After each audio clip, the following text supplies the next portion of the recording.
Então hoje nós vamos para uma aula de livro mesmo, né? Tem no Stryer, tem no Leninger. Eu tenho que fazer uma coreografia aqui, não sei se eu vou conseguir para mostrar para vocês como que acontece, mas vamos lá. Hoje é terça-feira, né? Não é dia para dar essa aula, é muito comprida, mas vamos lá. Então, nós vamos falar de uma coisa aqui. Quando eu fiz bioquímica no meu curso de biologia, ciências biológicas, lá em São Paulo, é, a gente representava o ribossomo por um pão de cachorro-quente embaixo e um pão de hambúrguer em cima, né? Era um pãozinho e uma bola em cima. Para vocês, não, os tempos mudaram. As pessoas colocaram esse ribossomo cristal, fizeram um cristal dele, né? E colocaram para difração de raio-x, de tal maneira que essa representação, por exemplo, não é esquemática, é ele de verdade, né? Então a gente tem aí o ribossomo com os RNAs e as proteínas. Acho que mais para frente a gente mostra melhor os RNAs e as proteínas, mas provavelmente vocês já fizeram aquele prato muito especial que é um miojo com umas rodelinhas de salsicha, né? Já devem ter feito isso na vida. É um prato muito especial, muito difícil de fazer. E basicamente, quando a gente pensa no ribossomo, se a gente pensar numa estrutura de proteínas organizadas, não, tudo errado. O ribossomo é basicamente feito pelo miojo, né? No lado esquerdo aqui, vocês estão vendo um miojo amarelo e tem um miojo laranja lá em cima também. E, e aí as proteínas, elas são essas coisas meio roxinhas assim, e você vê que elas estão meio que enfiadas nesse miojo, né? Então, basicamente, a estrutura do ribossomo é primordialmente um RNA. Acho que dia 13 de agosto, eu acho, sexta-feira, 13 de agosto, a gente vai ter um seminário de um amigo meu que trabalha na Paraíba, e ele vai falar sobre a origem da vida e como que o ribossomo foi formado. Eu vou divulgar para vocês assistirem, vai ser em português, claro, aí de sexta-feira às 2 horas da tarde. Então, tem uma galera de amigos meus que trabalha com isso e tal, mas, bom, vamos lá. É, o, quando se começou a pensar em origem da vida, uma das teorias é que o mundo começou com RNAs, né? É, o RNA, ele tem a capacidade de ser uma enzima. Nós vimos aí pessoas que descobriram RNAs com atividade enzimática. E é claro que, embora mais usado em vírus, né, o RNA também pode ser material genético. Então, ele podia fazer essas duas funções muito importantes, de ser o material genético e de ser o, o codificador de proteínas e funcionar como enzima também. Então, essa coisa ficou mais interessante quando se viu que o sítio onde se faz a ligação de um aminoácido no outro, né, a ligação peptídica, é formado apenas por RNA, né, esse amarelo aí. Então, o ribossomo é uma ribosima, ele coordena a formação da ligação peptídica e tal. E como a gente diz, né, como eu disse, né, o RNA mensageiro vai passar por aqui assim, né, meio que passando aqui dentro dessa subunidade menor do ribossomo. Aqui está a subunidade maior. E se vocês estudaram ribossomo já com dois transportadores, na verdade tem aqui a rota de saída, né? Tem uma posição onde ele fica já para cair fora. Então tem três transportadores aqui. Isso aqui é de verdade. Esse transportador ele está com a proteína, né? Ele está fazendo a proteína sair por um canal, tem um canal aqui, um tubo, né? E a proteína vai saindo assim mesmo, na vertical. Então, isso aqui não é desenho, não, é real mesmo, né? Claro que faz um cristal, faz a difração por raio-x e tem uma interpretaçãozinha poética aqui nas colorações e tudo, né? Mas o ribossoma é assim. Bom, vamos falar de síntese proteica, né? Eu gosto de desenhar no quadro para mostrar, mas tem jeito de desenhar aminoácido do jeito certo, porque esse cara aqui é um tetraedro, né? E nas quatro pontas vão estar esses átomos aqui. Vocês estudaram aminoácidos já bastante na bioquímica. Eles têm um grupo amino e uma carboxila. Então, esse jeito de desenhar não está errado, mas ele é forçosamente didático para a gente mostrar como que as ligações peptídicas vão acontecer.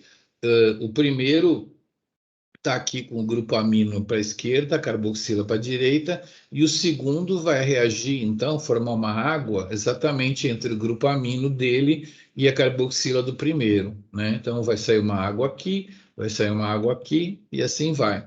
De tal maneira que reparem que quando a gente tem um fio de aminoácidos, né, ligados um no outro, você vai sempre ter um N-terminal, que a gente chama N-terminal, na ponta inicial, e o C-terminal lá no final.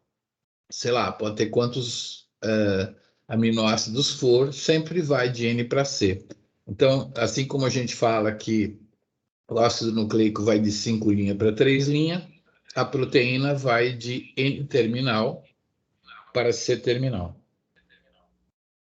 Bom, beleza. Então, a gente faz, a cada segundo, a gente sintetiza 40 aminoácidos, é um montão, né? Essas máquinas são extremamente rápidas, né? Cada segundo, 40, né? Você conta 10 segundos, você já fez uma proteína de um bom tamanho para uma célula humana, né? 400 aminoácidos é uma bela de uma proteína.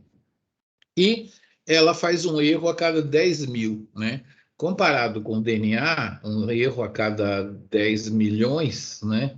É bastante errado. Só que as proteínas, você sabe, né? Você faz uma, ela tem que durar um determinado tanto, e depois você compra outra. Né?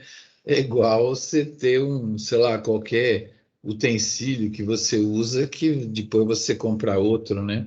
Hoje em dia tem muita coisa assim descartável, né? Então, é um erro que até que é baixo, né? Pergunta aí para o seu namorado se ele erra alguma coisa o dia que vocês começaram a namorar uma vez em cada 10 mil. Estaria bom, né? Eles erram muito mais, né? Nós erramos muito mais. Bom, aqui é o seguinte, sei lá, na genética, onde quer que seja, um aminoácido encosta no outro, gruda, faz a ligação, beleza. Aqui na bioquímica, a gente tem que estudar as ligações químicas direitinho, então eu vou dar um pouquinho mais de detalhe.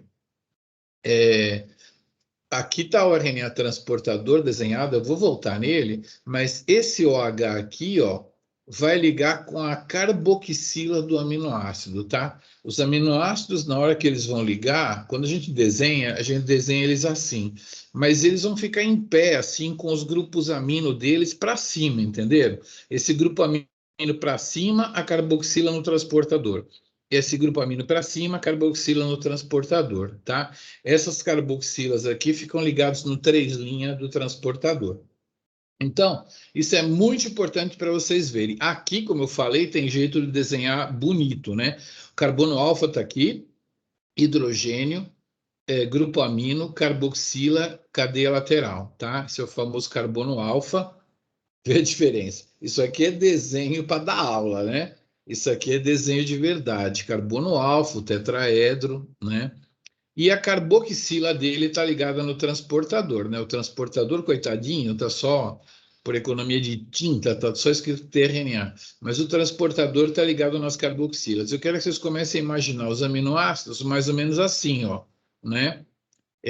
aqui conectado pelo transportador e com o nitrogênio para cima. Aqui o transportador e aqui o nitrogênio para cima, beleza? Então aqui a gente tem um rosa, tem um azul, né? E como que vai ser feita a ligação peptídica? Então, vamos falar das bactérias. As bactérias, elas estavam com problema de saber como que tinha que fazer, se tinha que ligar, né? Porque aqui tudo bem, né? Foi desenhado de um jeito tão simplório, mas aqui assim, como é que a gente faz? A gente vai ligar essa carboxila nesse grupo amino, ou vai ligar essa carboxila nesse grupo amino, entendeu? Quer dizer, vai grudar a parte de cima desse embaixo desse, ou a parte de cima desse embaixo desse. Como é que a gente liga um no outro? É claro que você não vai ligar amino com amino, nem carboxila com carboxila, mas vai ser essa nessa ou essa nessa. Então, elas fizeram um encontro em Caxambu, não sei se vocês conhecem, tem o Parque das Águas, de frente tem o Hotel Glória, e elas foram lá, e aí uma bactéria pediu a palavra e falou assim: escuta, nós temos que parar com essa confusão de ligar um grupo amino de um no carboxila do outro. Temos que fazer isso bem feito.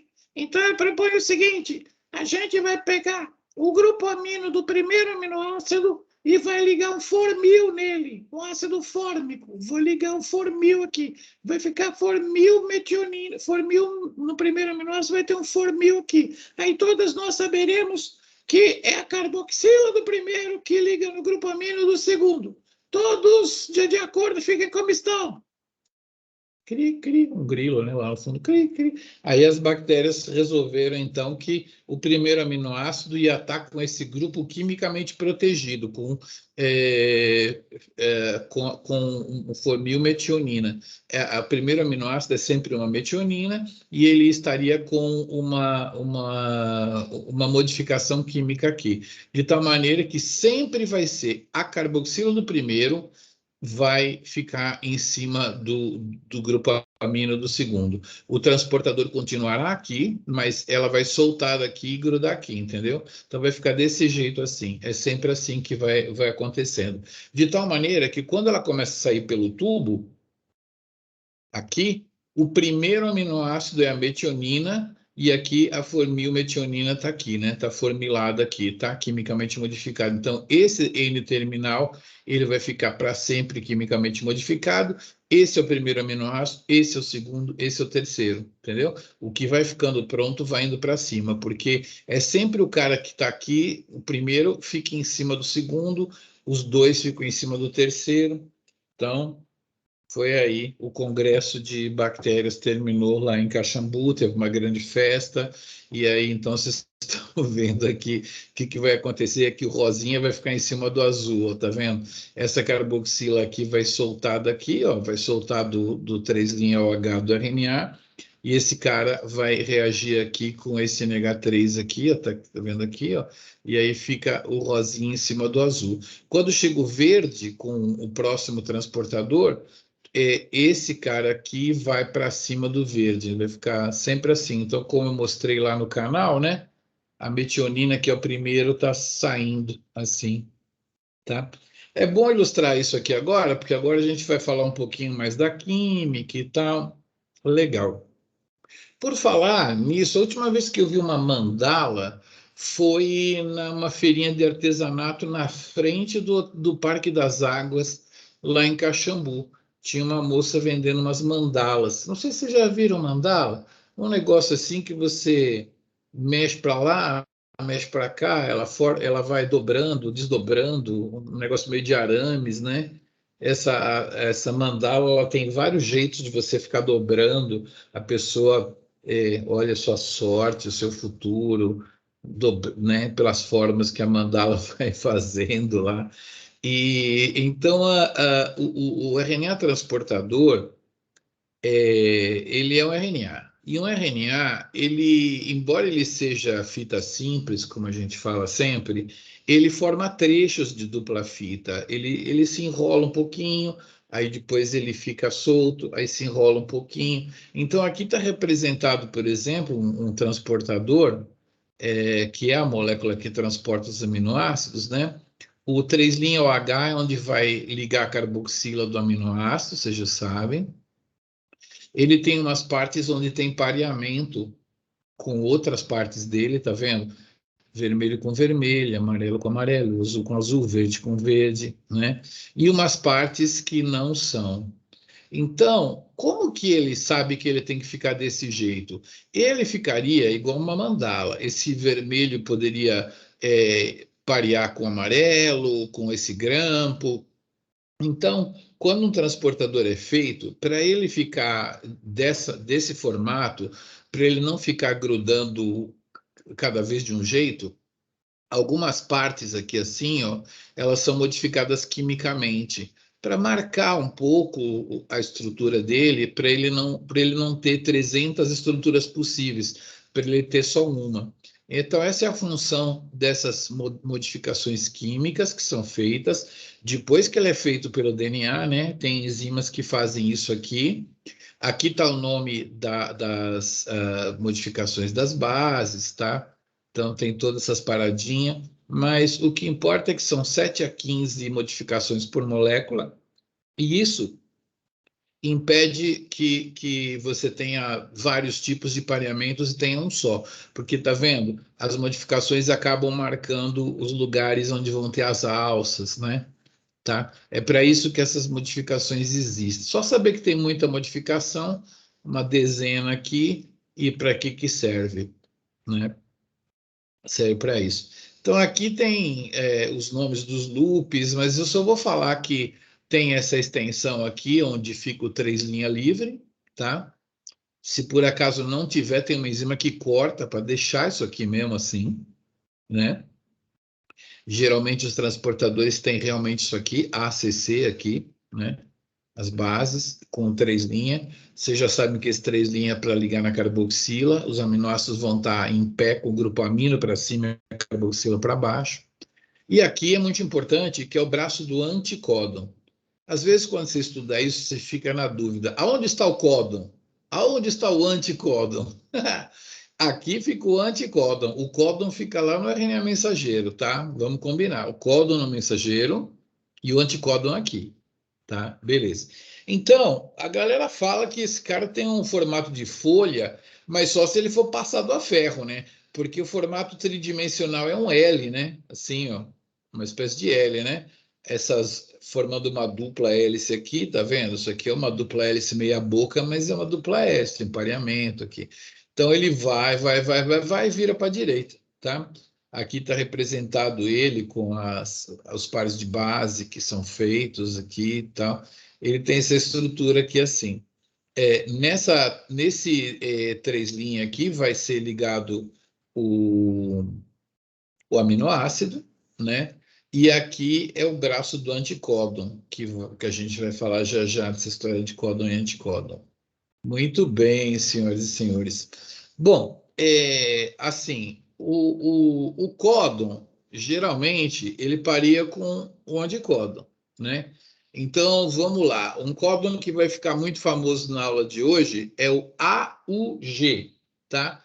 Com o que pareia o AUG? Se eu tenho uma fita de RNA mensageiro, que é AUG, para o transportador grudar nela, qual que é a sequência de bases que o transportador tem que ter no anticódon para grudar em AUG? Vamos ver se vocês estão espertos hoje aí. O que gruda em AUG?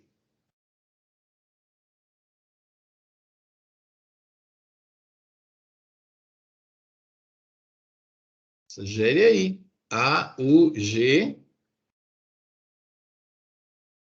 ETC? AUG. Como é que você falou? UTC? Não. UAC? Não. Não, não. Você não está lendo de 5 linhas para 3 linhas. Vocês têm que ler sempre de 5 linhas para 3 linhas. Se o códon é AUG, o anticódon, qual vai ser a primeira base do anticódon? Vai ser C, C? professor? A primeira vai ser C, exatamente. Você sempre tem que ler o contrário, né? A da esquerda para a direita. AUG. né? O anticódon vai ser CAU, né? Beleza. Então é o seguinte, vocês vão reparar na tabela do código genético que quando a terceira base é G no códon, AUG, né? Realmente não tem brincadeira. A primeira base do anticódon é C, né? Agora, quando a terceira base do códon for U, né? Também não tem brincadeira. A primeira base do anticódon é A, né? É sempre voltando. Agora, existe uma regrinha aqui meio maluca. Quando a terceira base do códon for A ou G, isso pode parear com U. A primeira base do anticódon pode ser U. Então, assim, o transportador que tiver um U na primeira base do anticódon, aquela que está voltando, ele consegue parear com A ou com G por causa de uns pares de base que estão representados aqui. Na verdade, essa brincadeira acontece porque é uma inosina, né, que é essa base aqui, que é encontrada, e ela consegue parear com ribose de jeitos diferentes, ó, de jeitos engraçados e tal. Então, essa regra de pareamento de códon e anticódon, ela tem umas exceçõezinhas, tá? Se não me engano, em humanos não tem. Os transportadores de humanos já são mais diretos, né? Mas existe uma possibilidade de você economizar anticódon, né? Economizar transportadores, porque a inosina, por exemplo, consegue reconhecer U, C ou A, né? Então, isso significa que você vai ter códons que terminam com U, C ou A que vão ser reconhecidos pelo mesmo transportador.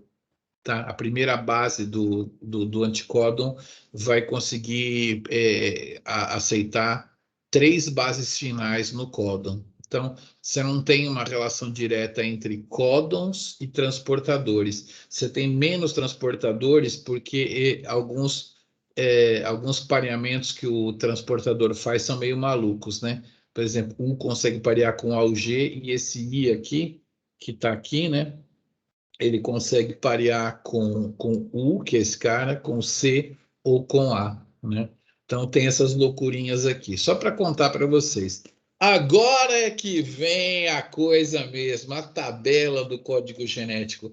Vocês estudaram tabela de código genético na genética ou deixaram para mim? Ai, professor, eu lembro de ter visto essa tabela já, mas eu não Essa, lembro que essa matéria. tabela vocês veem até antes da faculdade e tal, né? Mas existe mesmo. No seminário que o moço vai falar aqui, ele vai falar sobre a origem do código genético, né? Essa tabela não aparece assim do nada direto. Aparece primeiro as extremidades, depois o meio, né? É muito louco, eles têm uma teoria sobre isso e tal. É a galera que estuda a evolução da vida desde a época pré-biótica, né? É bem legal. Eu vou convidar vocês para esse seminário. Mas vocês podem reparar aqui que tem alguns aminoácidos que podem ser codificados por 6 códons diferentes. É por causa daquele tipo de pareamento. Fala um aí que consegue ter 6 códons. Vamos ver se vocês acham.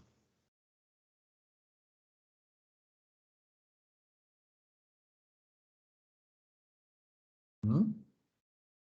Arginina? A Arginina falou um, fala outro. Leucina? Leucina também.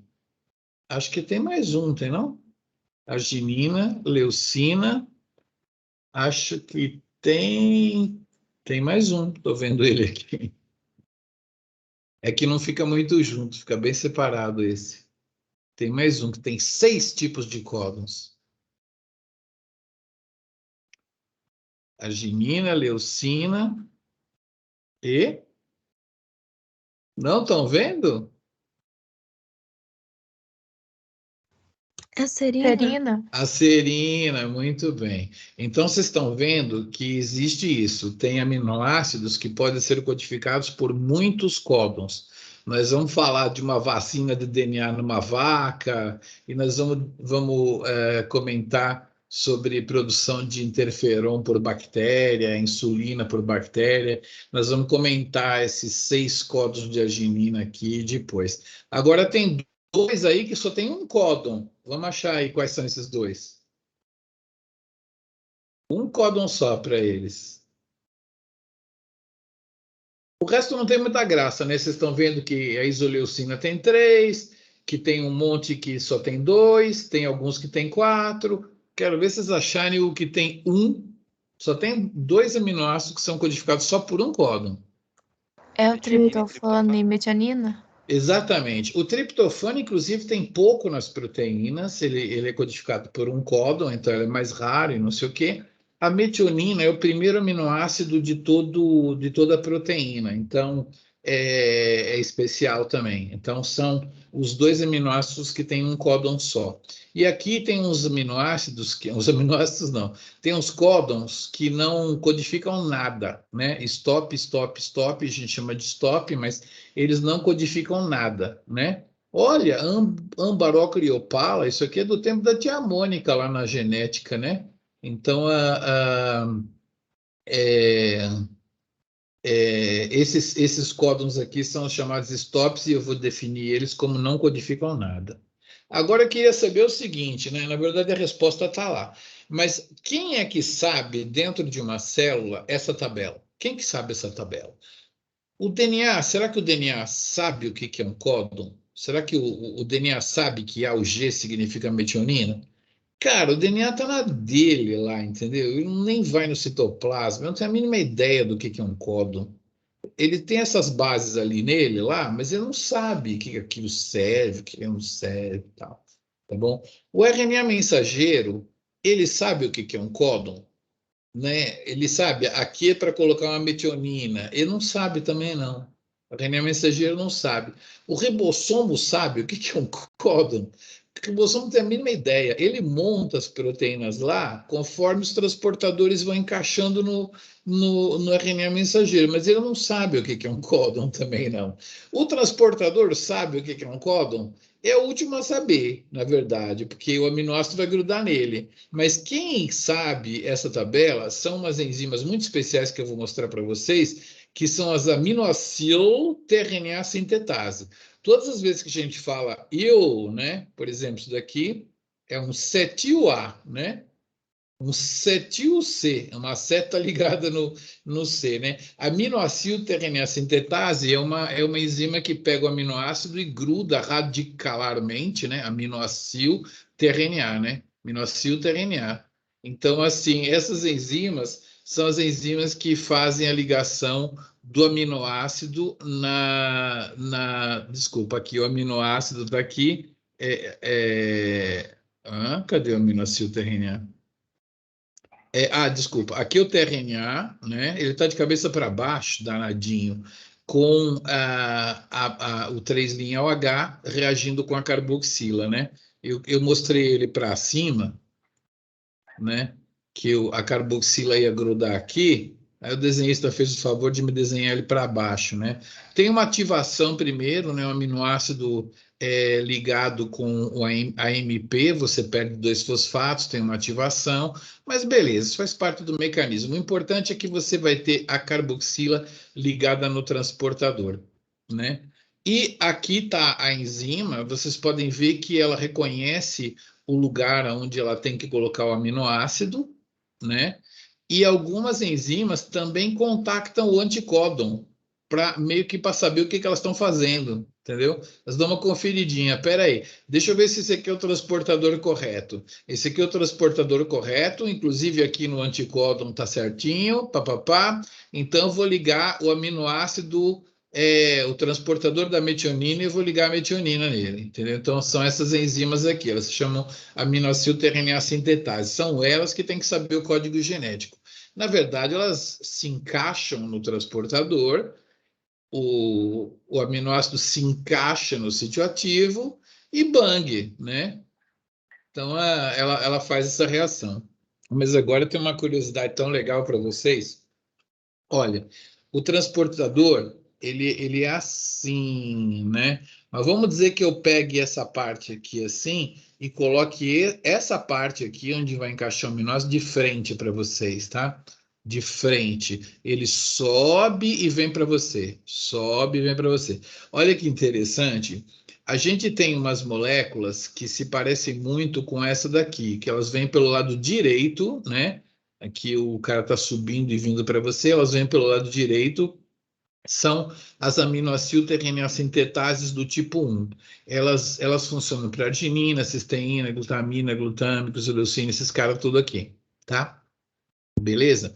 E, incrivelmente, a gente tem outras terreneossintetases que vêm pela esquerda, né? Pelo outro lado, né? Para esses aminoácidos todos aqui.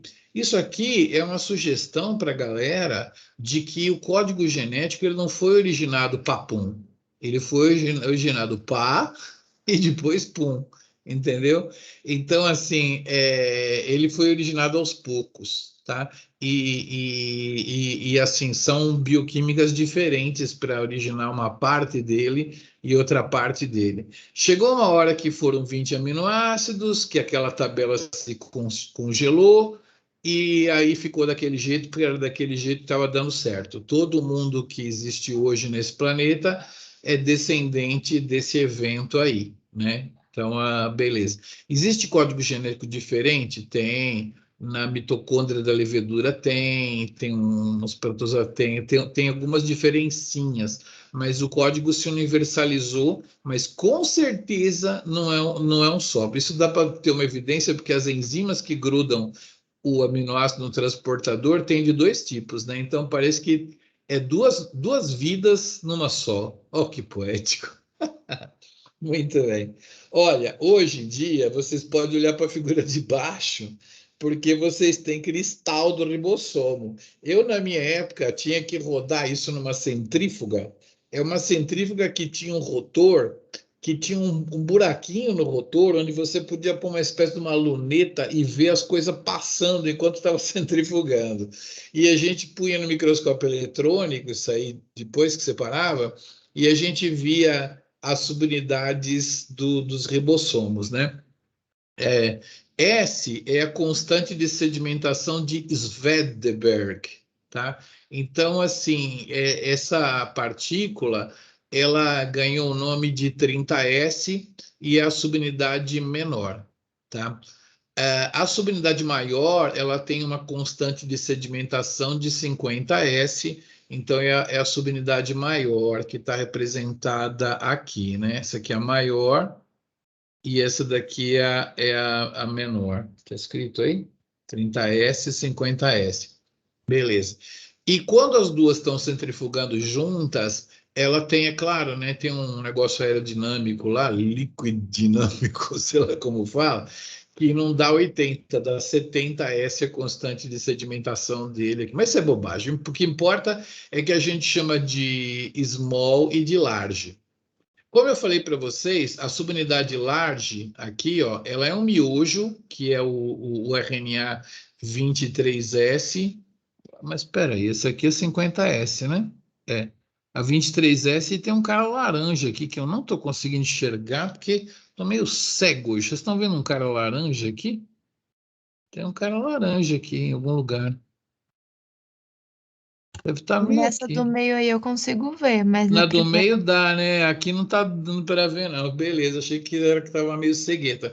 Aqui você tá vendo. Na subunidade maior, você tem o 23S, que é esse grande, e esse 5S aqui, tá? Eles são fabricados no nucleolo. O nucleolo é um grande fabricante não só de RNA ribossomal, mas também o nucleossomo se monta lá também, no nucleolo. Tem nucleossomos já pré-ativados ali. Então, essa aqui é a subunidade 50S, e ela é um miojo, na verdade, dois miojos, né? Acabou caindo um outro miojinho aí da semana passada, que ficou lá no escorredor. E aí, as proteínas, elas estão incrustadas assim, tá vendo? Que eu falei, igual a salsicha no miojo, né? Essas proteínas, elas são chamadas de large 1 até large 34, né? L1 até L34, são 34 proteínas. E na subunidade menor, você tem o RNA 16S, que é muito importante para estudar a evolução de bactérias e tal. E quantas proteínas? 21 proteínas, da S1 até a S21, que estão de azul aqui incrustadas. Isso é a figura real de vocês. Para mim, eu só conseguia ver isso na minha época. Muito bem. Aqui está, por exemplo, uma mostra de como os RNAs têm estrutura tridimensional por causa dessas ligações internas entre eles, né? E como que as proteínas elas se enfiam, né? Essa proteína se chama L19 cobra, né?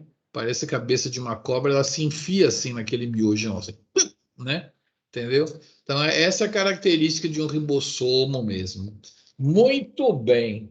Agora eu tenho 10 minutos para contar como que o ribossomo sabe onde é que ele vai começar a síntese proteica. Depois eu continuo na próxima aula, se não der. Eu tenho que contar uma historinha de que uma vez a Fernão Dias estava em reforma, né? E tinha um congresso em Caxambu mesmo. E aí a minha aluna Flavinha falou assim, Miguel, a gente vai pela 040. Eu nunca tinha andado na 040 na vida, né? Porque como eu sou de São Paulo, para que usar 040? Aí ela falou, não, a gente vai pela 040, tem uma placa lá escrito Caxambu, a gente entra e vai, é tranquilo, vamos para o congresso assim, mesmo com a Fernão Dias em reforma, a gente vai pela 040. Aí beleza, eu gostava de cantar, Flavinha também, a gente numa Brasília a 130 por hora, porque ela não dava mais do que isso, né? E andando e cantando lá, me leva amor. Aí, de repente, eu falei, Flavinha, tem certeza que é por aqui, que vai para Caxambu? Aí a gente parou num posto de gasolina, eu falei, moço, meu sotaque é de paulista, na verdade. Ô, meu, a gente está indo para Caxambu, falta muito ainda? Aí o moço respondeu assim, eu acho que você já passou um bocado de Caxambu. Menino, nós estamos no Rio. A gente já estava entrando no Rio de Janeiro faz tempo. Aí a gente voltou e viu que tinha uma placa lá, mas no outro congresso a galera falou, Miguel, quando você passar Barbacena, você diminui a sua Brasília que você vai ver a placa.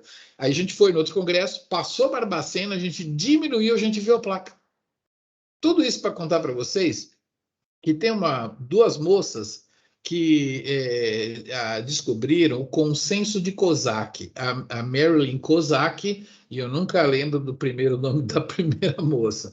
Elas descobriram o consenso de Kozak. Esse consenso de Kozak aqui, ele fala para o ribossomo aonde que é para começar. Eu falei para vocês, né, que o códon da metionina era o G, que o anticódon ia ser CAU, né? Aqui, beleza. Mas como que a gente sabe qual que é o AUG correto? Simples, Barbacena, tá? Então, a subunidade menor do ribossomo, ela vem escaneando, escaneando, escaneando, escaneando rapidinho, igual eu na minha Brasília 130. Quando ela vê Barbacena aqui, ó, GCC, GCC, ACC, AUGG, ela para aqui, tá? E essa aqui é a placa, é aqui que vai começar a produção da proteína. Entenderam? Existe um sinal no mensageiro que fala qual é o AUG correto. Esse sinal, a Marilyn Kozak descobriu que é esse aqui, tá? São 13 bases, pode contar. Não precisa ter as 13. 8 parecidas com esse consenso bastam. E o ideal é que a menos 3 não tem zero, tá? Aqui é 1, 2, 3, 4. A menos 1, menos 2, menos 3 tem que ser uma purina. Pode ser A ou G. Se não for uma purina, A4 tem que ser G. Tá? Essa é a regra que a Kozak descobriu de todas as proteínas que ela estudou, que começavam num certo lugar e tal, tem um trabalho sobre isso. Então, ela descobriu que é assim. Então, em eucariotos, você tem um consenso de Kozak para mostrar qual que é o primeiro AUG, tá bom? Beleza. Em bactérias, o Shine e Dalgarno, né, esses dois pesquisadores, eles descobriram que é assim. Aqui seria o RNA mensageiro, vários RNAs mensageiros de bactéria. Então, tem uma sequência mais ou menos parecida, a menos 10 do AUG correto, tá? Às vezes não é o G o primeiro códon, não. Às vezes é G o C, tá? Mas sempre vai colocar uma metionina aqui, tá? Sempre é colocada uma metionina. Então, Shine Dalgarno é um sinal que existe nas bactérias, nos procariotos. Essa sequência aqui, ela conecta na subunidade menor e ela fica paradinha aqui, entendeu? Na subunidade menor. Ela liga no RNA 16S. Nos eucariotos não tem nada de ligar no 16S, não. É delocalizado quem acha isso, mas a subunidade menor vem correndo e para aqui, tá? Então, na próxima aula a gente vai discutir se eu tiver que pegar um RNA de uma bactéria, por exemplo, assim, e colocar numa vaca, o que vai acontecer? O que eu tenho que fazer? Se eu tenho que fazer alguma engenharia genética. Ou então, se eu pegar um DNA humano e quiser produzir a proteína numa bactéria, entendeu? Eu tenho que trocar aqui o jeito de apresentar a metionina. A metionina nos procariotos é apresentada pela sequência de Shine-Dalgarno, que fica aqui antes do Auger, um pouco mais para cá, que gruda no 16S, e a apresentação em eucariotos é feita por uma sequência ao derredor do códon Auger correto, que é chamada consenso de Kozak. Ah, Miguel, e se passar por um Auger aqui que não tem o consenso, a subunidade menor vai embora. Né? E vai parar só aqui. E se tiver uma depois? Se tiver uma depois, não adianta perguntar, né? Porque ela já parou aqui, já entrou para Caxambu, o que me interessa uma que vem depois, né? Mas o que vem, né? A pergunta boa é, se tiver uma antes, ela passa por cima, entendeu? Ela só reconhece isso aqui. Então é assim que a gente tem o reconhecimento em procarioto e em eucarioto, né? Muito bem. Voltou isso? Então, beleza. Então, eu vou dar uma palhinha aqui. Será que dá tempo? Vocês têm aula de micro daqui a pouco, né? Talvez dê. Vamos lá, vai. Falta 3 minutinhos só para o fim da minha aula. Vou mostrar aqui rapidamente. Eu volto na próxima aula, só para não ter um final feliz, né? Então, assim, a subunidade menor, ela reconheceu o Auger que tem que ser iniciado, tá? Eu não vou falar o nome desses cofatores, tá vendo? Esse cara aqui que usa GTP, ele é muito importante para direcionar o primeiro transportador, que é da metionina. Aqui é procarioto, então é FMET, né? Formilmetionina, tá? Que eu falei que está protegido o N-terminal aqui. Então, esse cara coloca o primeiro transportador. Presta atenção que a subunidade maior, quando ela chega, o transportador com a metionina já chegou, tá? Aí vem a subunidade maior. Quando a subunidade maior vem, ela cria 3 portas. Uma porta aqui no meio, uma porta do lado direito e uma porta do lado esquerdo, que vocês vão ver no próximo slide, tá? Então, aqui as 3 portas e tal. Então, na hora que chegou aqui a subunidade maior, essa porta aqui vai ser a porta do peptídeo. É aqui que o peptídeo vai sair pelo túnel. E essa aqui é a porta do aminoácido novo, tá? Quem criou essas portas? A chegada da subunidade maior. Agora vai chegar o segundo aminoácido carregado pelo transportador, aqui, né? Eu tenho que pelo menos ver a minha câmera. Eu estou pequenininho, mas eu tenho que ver minha câmera aqui, né? Então, suponha que eu tenho um transportador aqui carregando Caraca, mano, esse negócio de colocar esse fundo não é bom. Aqui. Eu tenho um transportador aqui na minha mão. Quem sabe o branco fica melhor, né? Assim. E Deus do céu, o tempo passando e essa câmera não me deixando mostrar o transportador. Ô, louco. O que eu posso fazer? Pegar um negócio mais escuro, meu boné aqui assim. Mas o meu boné não vai ficar tão legal. O transportador está com um aminoácido carregado aqui. Muito bem. O segundo aminoácido é a minha cabeça. Então, o que ele vai fazer, basicamente, é assim, ó, entendeu? Ele vem aqui assim e conecta desse jeito, tá? Então, agora que vocês me viram na câmerazinha, olha no slide aí para vocês entenderem o que aconteceu. Tá vendo a minha cabeça aqui e o boné? Então, esse cara ele vai enfiando a cabecinha aqui, de tal maneira que, na verdade, ele pega esse grupo amino dele aqui e fala assim, aqui, ó, reage aqui, pá, e aí reagiu, entendeu? Então, a metionina ficou para cima, o segundo aminoácido ficou nessa posição, beleza. E agora, só para terminar mesmo, que já deu 21h40, quem que anda? É o RNA que anda, é o ribossomo que anda, não é ninguém que anda. Eu tenho aqui uma calçadeira de sapato, que também vai ser difícil mostrar para vocês, mas aqui tem uma calçadeira de sapato que minha mãe me deu para a gente calçar sapato aqui assim, ó. Você põe assim no tornozelo e calça o sapato e segura assim. Você pode estar vestido de terno, né? Você pode pôr aqui assim, calça o sapato. Então, essa molécula que eu vou apresentar para vocês faz esse papel aqui. Olha que elegante que ela é. Opa, essa molécula aqui. Então, aqui do lado esquerdo de vocês tá uma proteína. Ó, isso aqui é uma proteína com um cofator. E aqui é a estrutura de um transportador com o cofator, tá? Então, quando um transportador entra, o transportador entra apresentado por esse cara. E existe uma proteína que é a calçadeira, que ela é assim e ela serve para ela entra aqui assim, como se ela fosse um transportador, mas ela é malandrona, ela entra aqui e fala assim: "Ô, você vai para lá", e ela empurra esse cara aqui assim, ó, né? E aí esse cara vem parar aqui. No que esse cara vem parar aqui, o cara que já foi usado, que já soltou o aminoácido dele, está no exit, entendeu?